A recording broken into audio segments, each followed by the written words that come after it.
Palavra da Verdade, com Hernandes Dias Lopes. Meus amados, nós vamos abrir a Palavra de Deus no Salmo 51.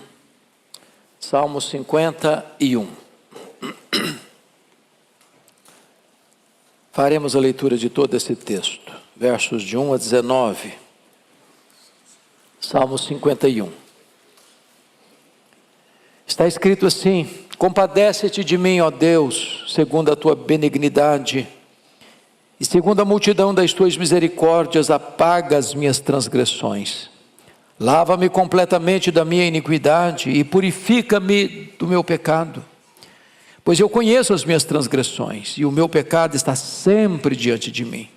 Pequei contra ti somente, e fiz o que é mal perante os teus olhos, de maneira que serás tido por justo no teu falar e puro no teu julgar. Eu nasci na iniquidade, em pecado me concebeu minha mãe. Eis que te comprases na verdade no íntimo e no recôndito, me fazes conhecer a sabedoria. Purifica-me com hisopo e ficarei limpo, lava-me e ficarei mais alvo que a neve. Faze-me ouvir júbilo e alegria, para que exultem os ossos que esmagaste.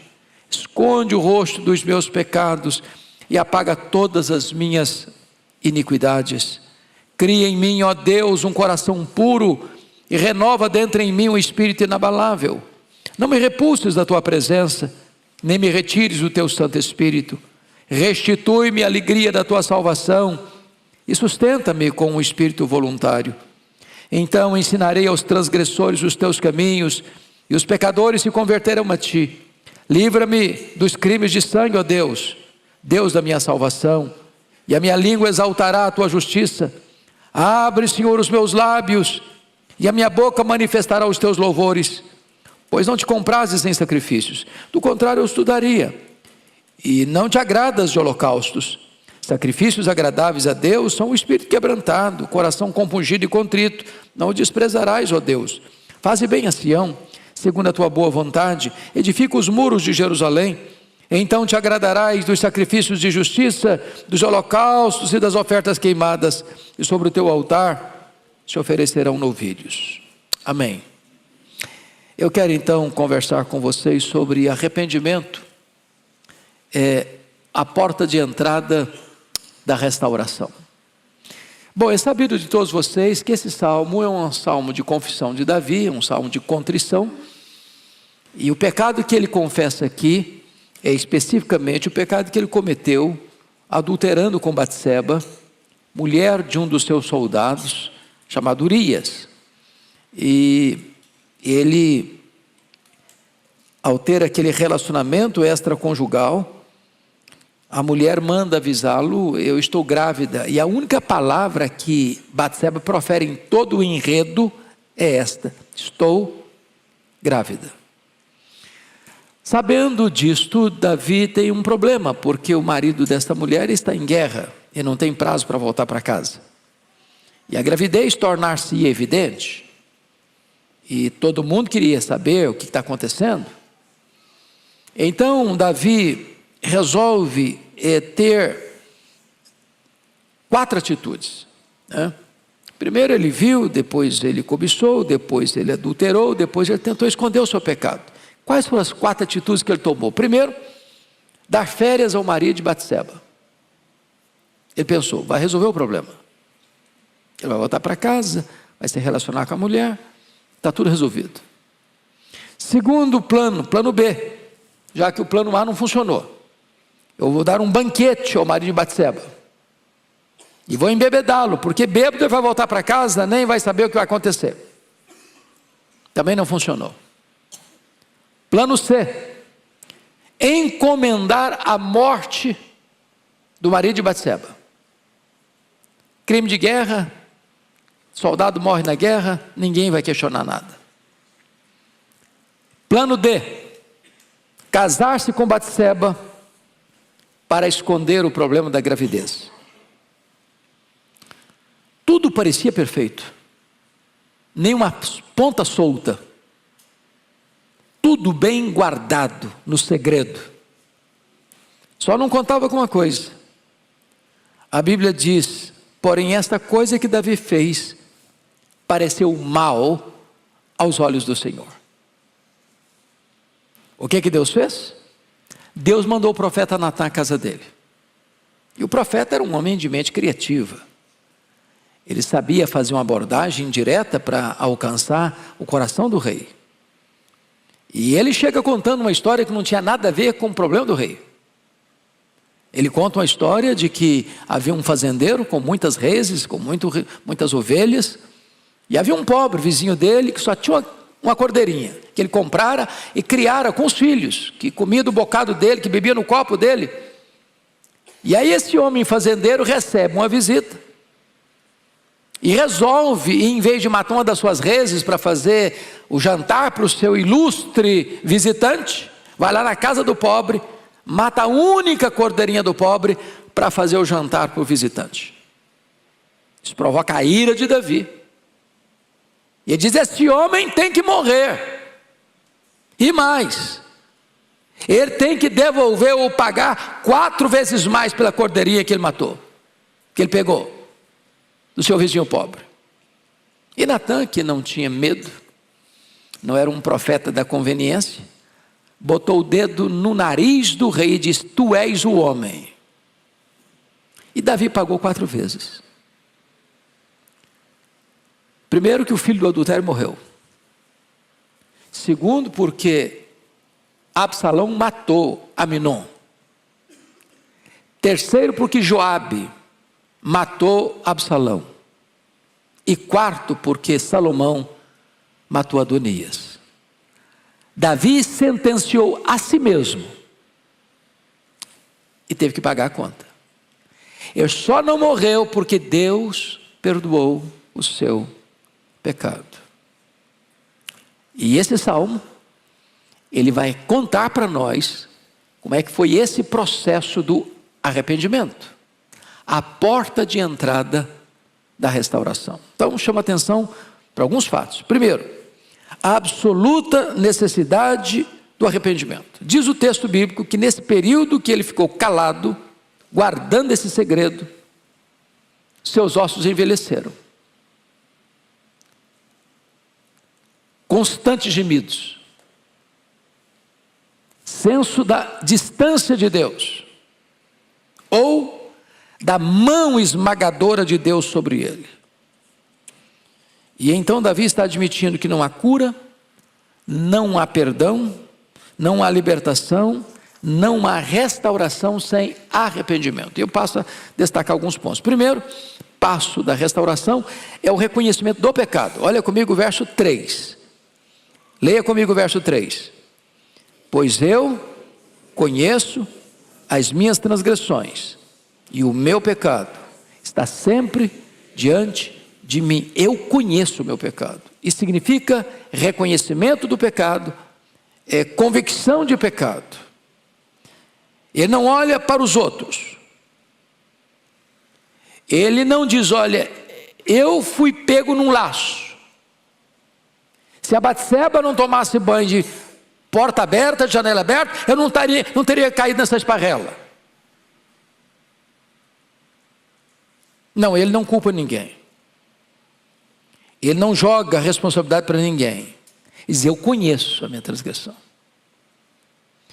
Ele é como o pródigo: pequei contra ti, já não sou digno.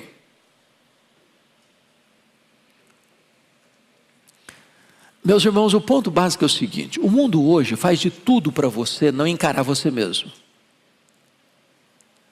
O mundo hoje oferece 1000 alternativas para você não ter que confrontar a sua própria alma, para você botar uma cortina de fumaça e não reconhecer o seu erro, o seu pecado, a sua transgressão. Mas esse é o primeiro caminho da restauração, é você dizer: eu pequei, eu conheço o meu pecado, eu conheço a minha transgressão. Segundo passo da restauração é o reconhecimento da natureza daquilo que nós fizemos. Então veja comigo, por favor, os versos 1 e 2. Vamos ler comigo? Vamos juntos? Compadece-te de mim, ó Deus, segundo a tua benignidade, segundo a multidão das tuas misericórdias, apaga as minhas transgressões, lava-me completamente da minha iniquidade, purifica-me do meu pecado. Chama a sua atenção para 3 palavras aí. A primeira delas, no verso 1, é a palavra transgressão. E a palavra transgressão significa rebelião. É uma revolta contra uma autoridade. Em outras palavras, Davi está dizendo que o pecado que ele cometeu de adultério com Batseba foi um pecado de rebelião contra a autoridade de Deus.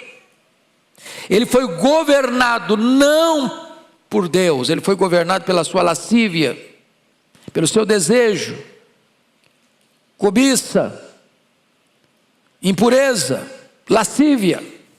Segunda palavra que ele descreve aí, da natureza do que ele fez, está no verso 2. Lava-me completamente da minha iniquidade. Iniquidade é aquilo que é perversão, que é sujo, que é feio, que é indigno, que é vergonhoso, que é impuro. E terceiro, pecado, que é errar o alvo, é pisar fora do caminho, é perder o foco da vida. Então, antes de você ser restaurado, você precisa entender o que você fez, a natureza daquilo que você fez. É uma rebelião contra Deus, é algo sujo, é algo que tira você do caminho reto da santidade. Terceiro lugar, terceiro passo da restauração é confessar que tudo isso é feito contra Deus e diante de Deus. Versículo 4, leia comigo, por gentileza. Vamos juntos? Pequei contra ti somente, e fiz o que é mal perante os teus olhos, de maneira que serás tido por justo no teu falar e puro no teu julgar. E aí você pergunta, mas não estou entendendo, porque ele adulterou com Batseba, ele acabou com a vida dela, arrebentou com a vida dela e com a família dela. Segundo, ele pecou contra o marido dela, e não só pecou contra o marido dela, mandou matar o marido dela. Ele pecou contra a família dele. Ele pecou contra a nação dele. Porque muitas pessoas foram mortas em virtude desse pecado. Mas ao confessar, ele vai dizer que contra ti somente eu pequei. O que ele está querendo dizer é que qualquer pecado na horizontalidade da vida implica, em primeiro lugar, um pecado na verticalidade da vida. Primeiro você peca contra Deus. Primeiro você se rebela contra Deus. Primeiro você abandona a lei de Deus. Primeiro você deixa de lado toda a consciência das exortações de Deus. Você rompe com todas essas barreiras antes de render-se ao pecado. Então Davi viola a sua consciência. Davi desobedece a palavra de Deus, Davi ultraja a santidade de Deus, Davi escarnece do amor de Deus, Davi pisa na graça de Deus, Davi cospe na bondade de Deus. Isso é que significa pecado. Quarto lugar, quarto passo da restauração é o reconhecimento de que nós não temos nenhum direito ou desculpa para pecar. Confira comigo o verso 4b, que nós já lemos, leremos de novo. Parte B. De maneira que serás tido por justo no teu falar, por teu julgar. Esse é o primeiro ponto do reconhecimento. Que quando o pecador é igual um Saul da vida, que quando ele é apertado no seu pecado, não, mas ele dá uma desculpa, não, mas não é bem assim, não, mas eu não fui culpado, bom, mas outras pessoas também foram culpadas, eu errei, mas mais gente errou também, eu não errei tanto quanto os outros. Ele está percebendo que não tem convicção de pecado. Aqui Davi está dizendo, o Senhor é justo, eu pequei, eu transgredi, então o Senhor é justo no teu falar, é puro no teu julgar. Ele não dá desculpa. Ele reconhece o seu erro. Quinto passo da restauração é reconhecer que a sua natureza é essencialmente má. Olha comigo o versículo 5. Leia comigo. Eu nasci na iniquidade, e em pecado me concebeu minha mãe. Meus irmãos, isso é tão importante para entender, porque nós vivemos numa sociedade que tenta dizer para você, você não é culpado, você é uma vítima. Você é uma vítima do sistema. Então o culpado é o outro. O culpado é a criação que você teve, o culpado são as leis muito rígidas, o culpado é que a minha mulher também não foi muito legal de deixar a janela aberta, o culpado é todo mundo, menos eu. Reconhecer que o seu problema não está fora, está dentro de você. Não é o meio, é o seu coração. Não é a Batseba nua, é o coração de lascívia. Não é a janela aberta, é a cobiça dos olhos. Então, o problema não está fora de você, o problema está dentro de você. Não é uma questão sendo apenas o que eu faço, é quem eu sou. Não é o mundo, é o meu coração. Não é a pornografia, é o meu coração lascivo. Então esse homem está chamando para si a responsabilidade do seu problema. Esse é o primeiro portal da restauração. Vamos ao segundo ponto. O profundo anseio pelo perdão de Deus. Em primeiro lugar, é preciso ter profunda consciência de seu estado e de sua condição. Leia comigo agora o verso 1, por gentileza. Vamos juntos. Compadece-te de mim, ó Deus, segundo a tua benignidade e segundo a multidão das tuas misericórdias, apaga as minhas transgressões. Agora preste atenção, ele está fazendo um pedido: tem misericórdia de mim. Esse apelo, esse pedido é feito por alguém que se sente miserável, falido, arruinado, desesperado, não tendo nada. Ele é um homem rico, ele é o rei, ele é poderoso, ele é famoso, mas ele está completamente desolado. E aqui que começa o caminho da restauração. A não ser que o pecador chegue a esse estado, não tem restauração. Não tem. Segundo, é preciso ter um profundo desejo do perdão divino. No verso 1 ainda diz: segundo a multidão das tuas misericórdias, apaga as minhas transgressões. Também eu não mereço, eu preciso da multidão das tuas misericórdias. E o que é misericórdia? É lançar o coração na miséria do outro. É esse estado de completa carência, necessidade, é que esse homem tem. Ele está espremendo todo o pus da ferida, tirando todo o veneno do seu coração. Terceiro lugar, é preciso ter profunda consciência da nossa total incapacidade e impotência. Leia o verso 16 comigo, por gentileza. Vamos lá? Pois não te comprases em sacrifícios, do contrário os usaria, e não te agradas de holocausto. O que ele está querendo dizer? Oh Deus, se o problema fosse apenas um ritual religioso, se fosse um volume de oferta, a quantidade de dinheiro que eu vou botar no gasofilácio, ou a quantidade de ovelhas, ou de bois, ou de cabritos, ou de animais que eu vou levar para imolar e oferecer em holocausto, estava resolvido. Estava resolvido. Quanto eu vou dar para Deus? Para Deus tirar a culpa, para Deus apagar essa transgressão, para Deus limpar o meu coração, para Deus me quebrar essas algemas. O que eu posso fazer? Quanto de dinheiro eu tenho que dar? Quanto de oferta eu tenho que oferecer? Quanto de culto eu tenho que frequentar? Quanto de sacrifício eu tenho que fazer? Quanto de penitência eu tenho que fazer? Quer dizer, se o Senhor agradasse dessas coisas, estava resolvido para mim. Davi está aqui tentando acalmar sua consciência. E aqui tem um ponto, irmãos, que os divãs estão cheios. As farmácias estão cheias de remédio, tentando acalmar a consciência das pessoas. Mas nada tira a culpa, a não ser que se arrependa, a não ser que se confesse, a não ser que se deixe o pecado. Nada pode tratar da consciência acusada, açoitada pela culpa. Somente o arrependimento. Quarto lugar, é preciso ter uma nova atitude na presença de Deus e para com Deus. Verso 17, vamos dar uma olhadinha aí? Comigo, todo mundo? Sacrifícios agradáveis a Deus são espírito quebrantado, coração compungido e contrito, não o desprezarás, ó Deus. O que ele está dizendo é o seguinte: diante do pecado, não há qualquer ritual religioso que possa resolver. A pompa dele, o tamanho dele, a abundância daquilo que se oferece. Nessa conjuntura, o único sacrifício que agrada a Deus é o coração quebrado. É o arrependimento verdadeiro.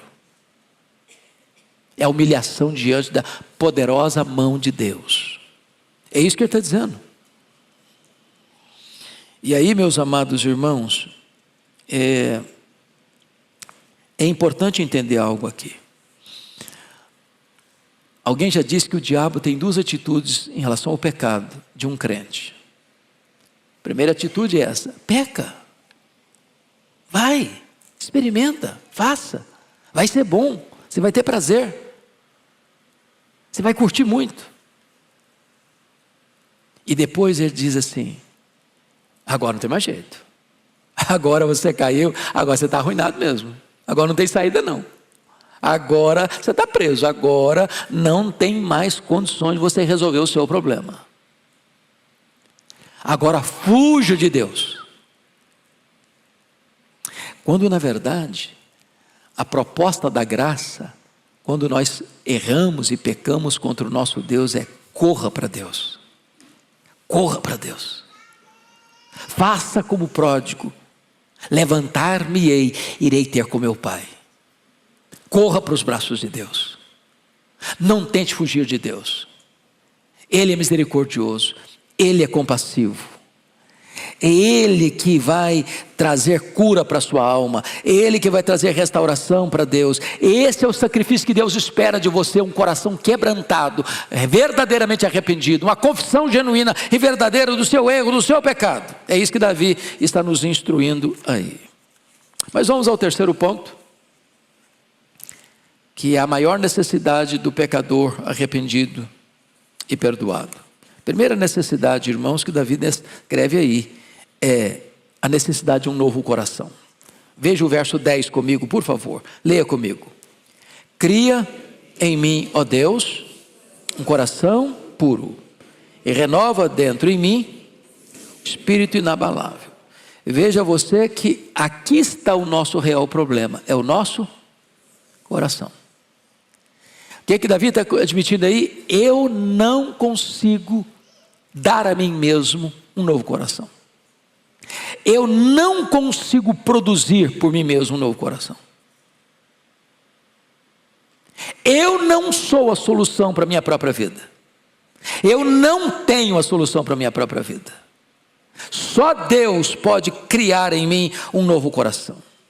Só Deus. E veja você que Ele não está pedindo: cria em mim, ó Deus, mais inteligência. Cria em mim, ó Deus, mais conhecimento. Cria em mim, ó Deus, mais poder. Cria em mim, ó Deus, um novo coração. É verdade no íntimo que Deus quer. Sabe o que Deus está dizendo com isso? É dando um soco na nossa presunção. Eu sou bom, eu resolvo, eu soluciono, eu tenho a força, eu tenho o poder. Não. Cria em mim, ó Deus, um coração puro. Quais são as razões para termos um novo coração? Primeiro, por causa da infidelidade e da insinceridade da nossa natureza. Olha o verso 6 comigo. Leia o 6 comigo. Eis, vamos ler comigo, versículo 6. Eis que te comprases na verdade, no íntimo, e no recôndito me fazes conhecer a sabedoria. O que Deus está dizendo aqui? Eu não aceito teatro. Eu não aceito espiritualidade cênica. Eu não aceito maquiagem. Eu não aceito verniz. Eu não aceito aparência. Não adianta rasgar as vestes. É preciso rasgar o coração. Não adianta lágrimas de crocodilo. Eu estou vendo o coração. Eu conheço o coração. Eu quero verdade no íntimo. Eu quero honestidade. Segunda razão para termos um novo coração: por causa da nossa falta de sabedoria. O versículo 6b diz assim: e no recôndito me fazes conhecer a sabedoria. E o que é sabedoria? Sabedoria é olhar para a vida com os olhos de Deus. Dizem os entendidos que o homem gosta de olhar e a mulher gosta de ser olhada. Diz os entendidos. O que seria sabedoria? Sabedoria é ele ter olhado. Você não pode às vezes deixar de olhar determinadas coisas. Você viu. Não está procurando, mas viu. O que você faz com o que você viu? Se sabedoria olhar para a vida com os olhos de Deus, primeiro você agradece a Deus a beleza da criação. Segundo, fuja, dá o pé, porque essa beleza não é para você, não lhe pertence. Mas falta de sabedoria o que é? É desejar o que você não pode, é querer apropriar-se do que você não tem, e é fazer isso da pior maneira. Por isso ele está pedindo o quê? Sabedoria. Porque não adianta também apenas você sair de uma e cair noutra enrascada ali na frente. Eu nunca me esqueço de um fato que me marcou muito. Eu fui convidado para pregar certa feita, pastor Arival. Eu não vou citar a cidade, obviamente, nem o santo. Mas eu chego lá, o pastor que me convidou, em vez de me levar, que estava tudo acertado para ficar na casa dele, me levou para um hotel. E ele me disse assim, rapaz, me contou uma história longa, para me dizer o seguinte, eu estou apaixonado por uma menina da igreja. E eu gastei longas 2 horas com esse cidadão, usando todos os conhecimentos que Deus me deu até aquele momento, para exortá-lo, para corrigi-lo, para dizer do perigo. Depois de 2 horas de conversa, exaustiva, de Bíblia de ponta a ponta, ele começa a chorar. Eu falei, meu Deus, eu acho que valeu, o cara está se quebrantando. Quando ele enxugou as lágrimas, ele disse, mas o meu amor por essa menina é lindo demais. Aí eu falei, eu não vou embora dessa igreja sem falar com essa moça. Aí eu fui para o culto. Mandei marcar uma entrevista com a moça. Falei, minha filha, você precisa confrontar esse cara. E se ele não mudar, você procure a liderança da sua igreja e põe um assunto na mesa. E você vai me ligar daqui a 1 mês para me dizer o que está acontecendo. Passado 1 mês, ela me ligou. Disse, pastor, fiz o que o senhor mandou. Agora me largou, está dando em cima da minha irmã. O que você precisa? Sabedoria. Porque sem sabedoria o cara vai cair aqui, vai cair ali, vai cair lá. Ele não vai corrigir a rota da vida dele. Claro que o cidadão está fora do ministério. Claro. Falta o quê? Sabedoria. Olhar para a vida com os olhos de Deus. Terceira razão por que você e eu precisamos do novo coração, por causa da nossa incapacidade de mudarmos a nós mesmos. Crie em mim, ó Deus, o Senhor cria em mim um coração novo, ou eu vou ter esse coração perverso, problemático, cheio de cobiça. O problema de Davi não é Batseba, é seu coração, não é o mundo, é o seu coração. E só Deus pode dar um novo coração, só Deus. Mas vamos para o último ponto da mensagem. Quais são os resultados do verdadeiro arrependimento?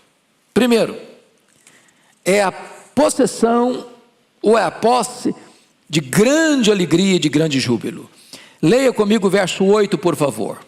Vamos juntos. Faze-me ouvir júbilo e alegria, para que exultem os ossos que esmagaste. Irmãos, o pecado é terrível. É maligníssimo. O pecado é pior do que a morte, do que a doença, do que a pobreza, do que o sofrimento. Esses males todos não podem nos afastar de Deus, mas o pecado afasta. O pecado traz sofrimento, é como um osso quebrado. Ele está dizendo aqui, com o osso esmagado. E você que já tomou algum tombo, já sofreu algum acidente, já fraturou algum osso do seu corpo, você sabe quanto dói. Dói muito.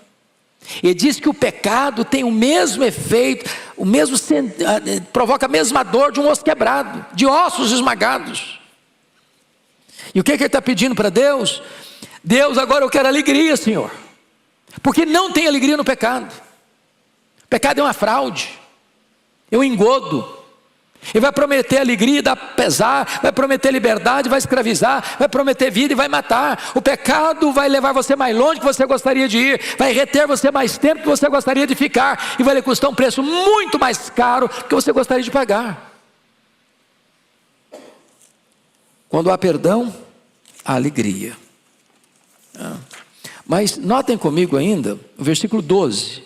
Olha o 12 comigo. Vamos ler juntos? Toda a igreja? Restitui-me a alegria da tua salvação e sustenta-me com espírito voluntário. Preste atenção que Davi não pede a restituição da salvação. Esta é uma convicção que nós temos à luz das Escrituras, que salvação é uma dádiva de Deus, que Deus dá e não toma de volta. Preste atenção aqui. Um crente, e Davi era um homem crente. Alguém tem dúvida disso? Um crente. Um crente pode, não deve, pode cair em pecado. Mas se é crente, ao ser confrontado, ele vai se arrepender. Quando um crente peca, ele não perde a salvação. Ele perde o quê? A alegria da salvação. Não é possível estar em pecado e ao mesmo tempo estar com alegria da salvação. Houve um momento na vida de Davi que ele ficou com os seus ossos esmagados, ele alagava o seu leito com as suas lágrimas, ele não tinha paz, a mão de Deus pesava dia e noite sobre ele. Ele se arrepende e pede: Deus, devolve-me a alegria, Senhor, da salvação. Eu sou teu servo, dá-me de volta a alegria. Talvez eu estou falando para gente aqui nesta noite que está precisando da alegria da salvação. Talvez você que está nos assistindo está precisando de fazer essa oração: Senhor, dá-me a alegria da salvação. É necessário reconhecer o seu erro, confessar o seu pecado, abandonar o seu pecado, porque a Bíblia diz que aquele que encobre as suas transgressões jamais prosperará, mas aquele que as confessa e deixa alcançará misericórdia. O pecado é um ladrão da alegria, mas a graça de Deus é maior que o seu pecado. Deus pode perdoar, Deus pode restaurar, Deus pode levantar, Deus pode refazer a sua vida, Deus pode botar você de pé e botar um cântico de louvor em seus lábios. Segundo lugar e último lugar, Davi agora, perdoado por Deus, deseja viver para a glória de Deus e testemunhar para os demais as maravilhas de Deus, porque nós, quando um crente está amarrado aí por uma situação de pecado, a primeira coisa que acaba na vida dele é o testemunho. Ele não fala mais, ele está envergonhado. E ele passou um tempo assim. Vamos ver o que ele vai falar? Versículos 13 a 15, leia comigo por favor, toda a igreja. Então ensinarei aos transgressores os teus caminhos, e os pecadores se converterão a ti. Livra-me dos crimes de sangue, ó Deus, Deus da minha salvação, e a minha língua exaltará a tua justiça. Abre, Senhor, os meus lábios, e a minha boca manifestará os teus louvores. No lugar de gemido, louvores. No lugar de choro, alegria. No lugar de um silêncio covarde, testemunho vibrante. O perdão de Deus restaura e restaura por completo. Ele estava sendo uma maldição na vida de tanta gente. Foi na vida de Batseba, foi na vida de Urias, foi na vida de Joabe, que foi o parceiro do crime. Foi uma maldição na vida do povo. Mais gente morreu por causa disso. Mas agora este homem não quer mais ser um problema, ele quer ser solução, ele quer ser um abençoador, ele quer ser um proclamador, ele quer testemunhar do que Deus fez na sua vida e através da sua vida. Tem alguém aqui hoje que precisando voltar-se para Deus? Como Davi? Tem aqui hoje alguém precisando desta restauração de Deus? Como Davi? Não fuja, não negue, confesse. Arrependa-se, abandone o pecado. O arrependimento é o único caminho de restauração. E o perdão de Deus é completo, é perfeito, é cabal. A Bíblia diz que Deus perdoa os nossos pecados e deles não mais se lembra. A Bíblia diz que Deus desfaz os nossos pecados como a névoa. A Bíblia diz que Deus lança os nossos pecados nas profundezas do mar.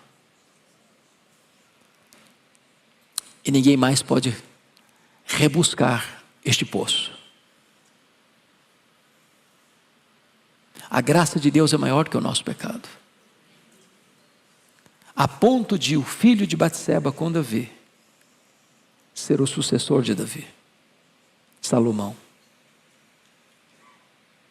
o homem mais sábio do seu tempo. Hoje Deus está aqui para restaurar a nossa vida, para perdoar o nosso pecado e para nos pôr de pé. Curva sua fronte, por gentileza. Nós vamos orar.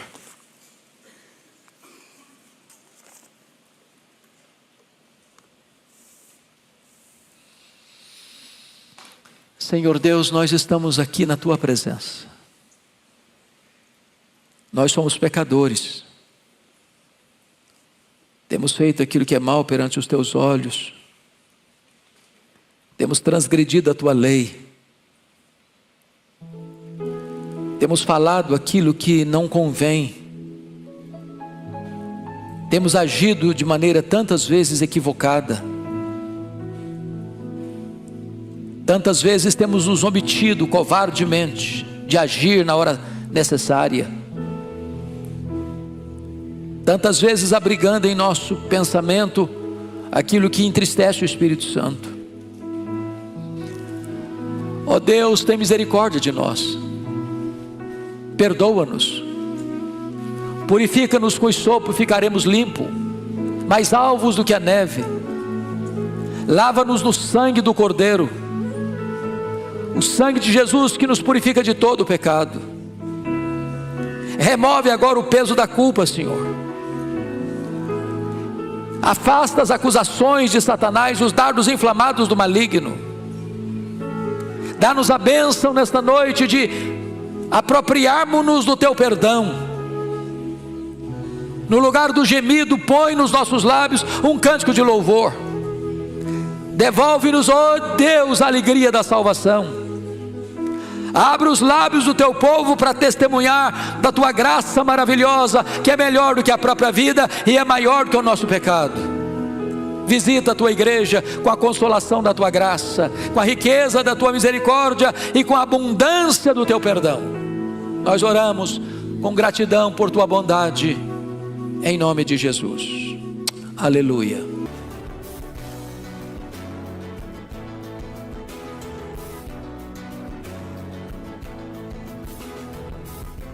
Palavra da Verdade, com Hernandes Dias Lopes.